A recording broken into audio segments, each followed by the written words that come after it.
ഈശോ മിശിഹായിക്ക് സ്തുതിയായിരിക്കട്ടെ.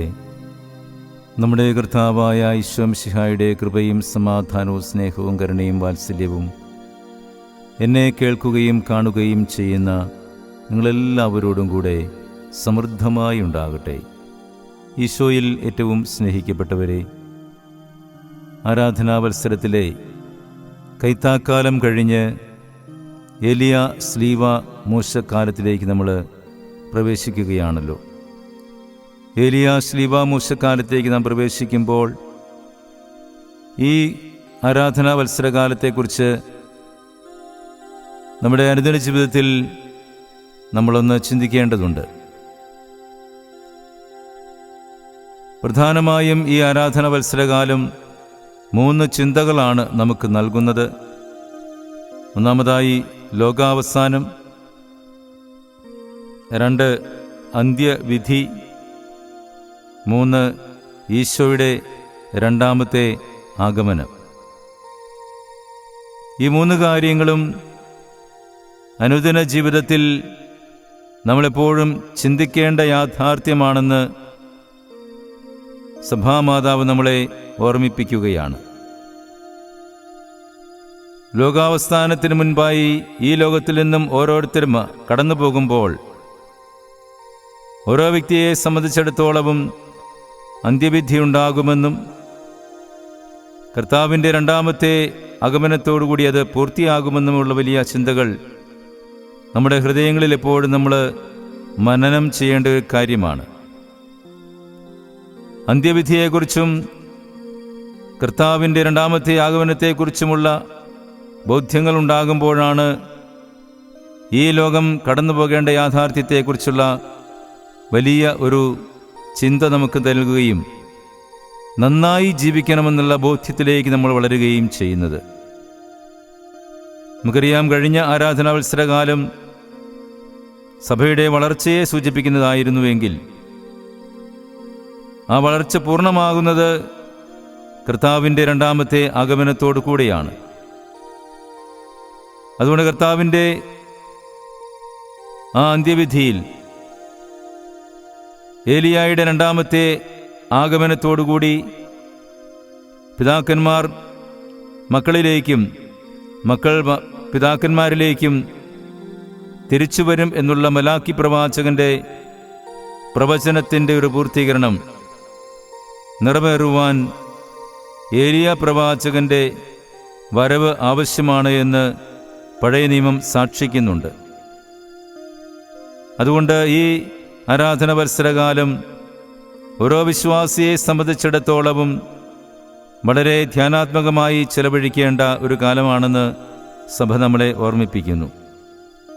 നന്മകൾ ചെയ്തുകൊണ്ട്, എപ്പോഴും നന്മയുടെ ഫലങ്ങൾ പുറപ്പെടുവിച്ചുകൊണ്ട് സ്വർഗോന്മുഖമായ ജീവിതം നയിക്കുവാൻ ഈ ആരാധനാവത്സരകാലം നമ്മളെ ഓർമ്മിപ്പിക്കുകയാണ്. കൈത്താക്കാലത്തിൻ്റെ അവസാന നാളുകളിലൊക്കെ ഭൗമികമായ സമ്പത്ത് ഉപേക്ഷിച്ച് സ്വർഗീയമായ സമ്പന്നതയിൽ നമ്മൾ വളരണമെന്ന് വചനത്തിലൂടെ കർത്താവ് നമ്മളെ ഓർമ്മിപ്പിക്കുകയായിരുന്നല്ലോ. അപ്രകാരം ആ സ്വർഗീയമായ സമ്പന്നതയിലേക്ക് നമ്മൾ വളരുമ്പോൾ നമുക്ക് കിട്ടുന്ന സൗഭാഗ്യമാണ് സ്വർഗപ്രാപ്തി, അല്ലെങ്കിൽ നിത്യ ആനന്ദം. അത് അന്ത്യവിധിയിലൂടെ കർത്താവിൻ്റെ രണ്ടാമത്തെ ആഗമനത്തിൽ നമുക്ക് ലഭിക്കുന്ന വലിയ ഒരു സൗഭാഗ്യത്തിൻ്റെ അവസ്ഥയാണ്. അതാണ് ഈ കാലഘട്ടം നമുക്ക് നൽകുന്ന വലിയ ചിന്ത. അതിന് സഹായകരമാകുന്ന രീതിയിൽ ഉള്ള ഒരു വചനഭാഗമാണ് ഇന്ന് സഭ നമുക്ക് ധ്യാനത്തിനായി നൽകുന്നത്. വിശുദ്ധ മർക്കോസ് അറിയിച്ച സുവിശേഷം 9-ാം അധ്യായം 2 മുതൽ 15 വരെയുള്ള തിരുവചനങ്ങൾ. ഈ വചനഭാഗത്ത് കർത്താവിൻ്റെ രൂപാന്തരീകരണത്തെക്കുറിച്ചാണ് സുവിശേഷകൻ സൂചിപ്പിക്കുന്നത്. രൂപാന്തരീകരണം നമുക്കറിയാം, താബോർ എന്ന് പറയുന്ന മലയിൽ വെച്ചാണ് എന്ന് ബൈബിൾ പണ്ഡിതന്മാർ അഭിപ്രായപ്പെടുന്നുണ്ട്. ഈശോ ഈ മലയിലേക്ക് പോകുമ്പോൾ തനിക്ക് പ്രിയപ്പെട്ടവരായ 3 ശിഷ്യന്മാരെ കൂട്ടിക്കൊണ്ടാണ് പോകുന്നത്: പത്രോസ്, യാക്കോബ്, യോഹന്നാൻ. ഈ ശിഷ്യന്മാരെ ഈശോ പലപ്പോഴും ഓരോരോ സംഭവങ്ങൾ നടക്കുമ്പോഴും കൂട്ടിക്കൊണ്ടുപോകുന്നതായി നമ്മൾ സുവിശേഷങ്ങളിൽ കാണുന്നുണ്ട്. ഈശോയുടെ രൂപാന്തരീകരണം സംഭവിക്കുമ്പോഴും ഈ ശിഷ്യന്മാർക്ക് പ്രാധാന്യം കൊടുക്കുന്നുണ്ട് കർത്താവ്.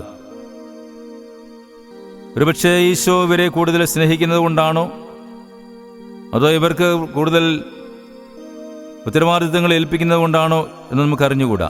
എന്തായിരുന്നാലും ഈശോയുടെ പ്രത്യേക സൗഹൃദത്തിന് പാത്രീഭൂതരായവരാണ് പത്രോസും യാക്കോബും യോഹന്നാനും.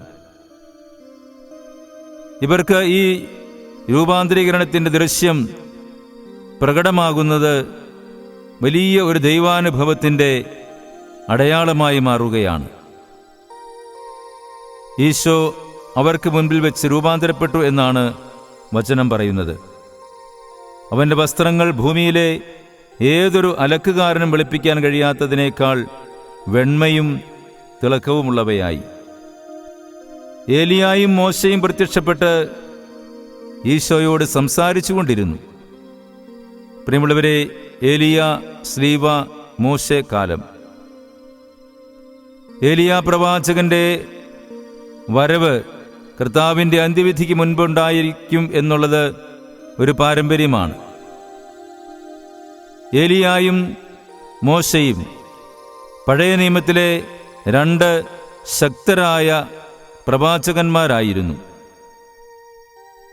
ഈ പ്രവാചകന്മാരെ കർത്താവിൻ്റെ അടുത്തും വലത്തുമായിട്ട് ശിഷ്യന്മാർ കാണുന്നുണ്ടെങ്കിൽ അവിടെ വലിയൊരു ദൈവശാസ്ത്രം അനാവരണം ചെയ്യപ്പെടുകയാണ്. എന്ന് പറഞ്ഞാൽ, പുതിയ നിയമത്തിൽ മനുഷ്യാവതാരത്തിലൂടെ കർത്താവിൻ്റെ രംഗപ്രവേശം, ഈ ലോകത്തിലേക്കുള്ള പ്രവേശനം പഴയ നിയമത്തിൻ്റെ പൂർത്തീകരണമായിട്ടാണ് എന്നുള്ളതിൻ്റെ ഒരു വലിയ സത്യം ഇവിടെ ചുരുളഴിയപ്പെടുകയാണ്.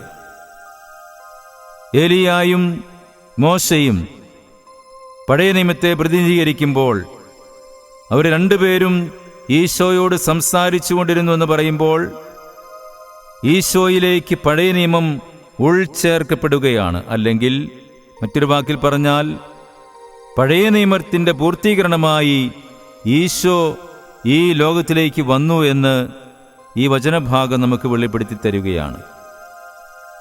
പ്രിയമുള്ളവരെ, അതുകൊണ്ട് പഴയ നിയമത്തിൽ അന്തർലീനമായി കിടക്കുന്ന പുതിയ നിയമത്തിൻ്റെ സത്ത ഈശോയിലൂടെ അനാവരണം ചെയ്യപ്പെടുന്നു. ഈ ഒരു യാഥാർത്ഥ്യം നമ്മൾ മനസ്സിലാക്കേണ്ടതുണ്ട്. അതുകൊണ്ട് പഴയ നിയമത്തോടുകൂടി തീരുന്നതല്ല വിശ്വാസ ജീവിതം, മറിച്ച് പുതിയ നിയമത്തിൽ ഈശോ അതിൻ്റെ പൂർത്തീകരണമായി കടന്നു വന്ന് നൽകിയ പ്രബോധനങ്ങൾക്ക് നമ്മളേറെ പ്രാധാന്യം കൊടുക്കണമെന്ന് ഈ തിരുവചന ഭാഗം നമ്മളെ അനുസ്മരിപ്പിക്കുകയാണ്. ഈശോയുടെ പ്രബോധനങ്ങൾക്ക് നമ്മൾ ഒന്നാം സ്ഥാനം കൊടുക്കണം. ഈശോയുടെ വചനപ്രഘോഷണങ്ങൾ കേൾക്കുവാനും ഗ്രഹിക്കുവാനും പ്രായോഗികമാക്കുവാനും നാം തയ്യാറാകുമ്പോഴാണ് ഈ കാലത്തിൻ്റെ ചൈതന്യം പൂർണ്ണമായി ഉൾക്കൊണ്ടുകൊണ്ട് കർത്താവ് നമുക്കായി വാഗ്ദാനം ചെയ്യുന്ന മോക്ഷരാജ്യത്തിലേക്ക്, സ്വർഗീയ സൗഭാഗ്യത്തിലേക്ക്, നിത്യ ആനന്ദത്തിലേക്ക് പ്രവേശിക്കുവാൻ നമുക്ക് കഴിയുക. ഇനിയും ഇവിടെ മറ്റൊരു സത്യം കൂടി അനാവരണം ചെയ്യപ്പെടുന്നുണ്ട്. ഈ താബോർ മലയിൽ വെച്ച് പരിശുദ്ധ തൃത്വത്തിൻ്റെ ഒരു സാന്നിധ്യം പ്രകടമാവുകയാണ്. ഈശോയുടെ സാന്നിധ്യം അവിടെയുണ്ട്. ഒരു മേഘം വന്ന് അവരെ മൂടി എന്ന് വചനം പറയുന്നു. ഈ മേഘം പരിശുദ്ധാത്മാവിൻ്റെ സാന്നിധ്യമാണ്. അവിടെ പിതാവിൻ്റെ സ്വരം നമ്മൾ കേൾക്കുന്നുണ്ട്. ഇവൻ എൻ്റെ പ്രിയപുത്രൻ, ഇവൻ്റെ വാക്ക് ശ്രവിക്കുവിൻ. പരിശുദ്ധ ത്രിത്വം ശിഷ്യന്മാർക്ക് വെളിപ്പെടുന്ന ഒരു സംഭവമാണിത്. അതുകൊണ്ടായിരിക്കാം ഭയത്തോടുകൂടിയാണെങ്കിലും പത്രോസ് പറയുന്നത്, കർത്താവേ, ഇവിടെ ആയിരിക്കുന്നത് നല്ലതാണ്, ഞങ്ങൾ 3 കൂടാരങ്ങൾ ഉണ്ടാക്കാം. പ്രിയമുള്ളവരെ, നമ്മുടെയൊക്കെ ജീവിതത്തിൽ ഈ ശിഷ്യന്മാരെ പോലെ നമുക്കും ആ ഒരു വലിയ ദൈവാനുഭവത്തിലേക്ക് വളരുവാൻ കഴിയണം. മലമുകൾ എപ്പോഴും ദൈവ സാന്നിധ്യത്തിൻ്റെ അടയാളമാണ് വിശുദ്ധ ഗ്രന്ഥത്തിൽ. ഈ ശിഷ്യന്മാർക്ക് അത് വലിയൊരു ദൈവാനുഭവത്തിൻ്റെ സ്ഥലമാക്കി മാറ്റിയെങ്കിൽ നമ്മുടെയൊക്കെ ജീവിതത്തിൽ ഈശോയോട് കൂടെ ആയിരിക്കുന്ന ഒരു അനുഭവം ഉണ്ടാകണം. ജീവിതത്തിൽ എപ്പോഴും ഈശോയോട് കൂടെ ആയിരിക്കുന്നവർക്ക് മാത്രമേ ആ ദൈവാനുഭവത്തിൽ വളർന്ന് കർത്താവ് വാഗ്ദാനം ചെയ്യുന്ന നിത്യ ആനന്ദത്തിലേക്ക് പ്രവേശിക്കാൻ കഴിയുകയുള്ളൂ. അതുകൊണ്ട് നമുക്ക് ഈ ആരാധനാ വത്സരകാലത്തിൽ ഈ ശിഷ്യന്മാർക്കുണ്ടായ അനുഭവം പോലെ എപ്പോഴും ഈശോയുടെ കൂടെ ആയിരുന്നുകൊണ്ട് അവിടുത്തെ വാക്കുകൾ കേട്ട് അവിടുത്തോട് വിലയം പ്രാപിച്ച് അവിടുന്നിൽ ഒന്നായിത്തീരുവാൻ തീവ്രമായി ആഗ്രഹിക്കാം. അതിനുള്ള കൃപയ്ക്കായി നമുക്ക് ഈശോയോട് പ്രാർത്ഥിക്കാം. കർത്താവിൻ്റെ സമൃദ്ധമായ കൃപ നമ്മൾ ഓരോരുത്തരുടെയും മേൽ സമൃദ്ധമായി ഉണ്ടാകട്ടെ. ഈശോ നമ്മളെല്ലാവരെയും അനുഗ്രഹിക്കട്ടെ.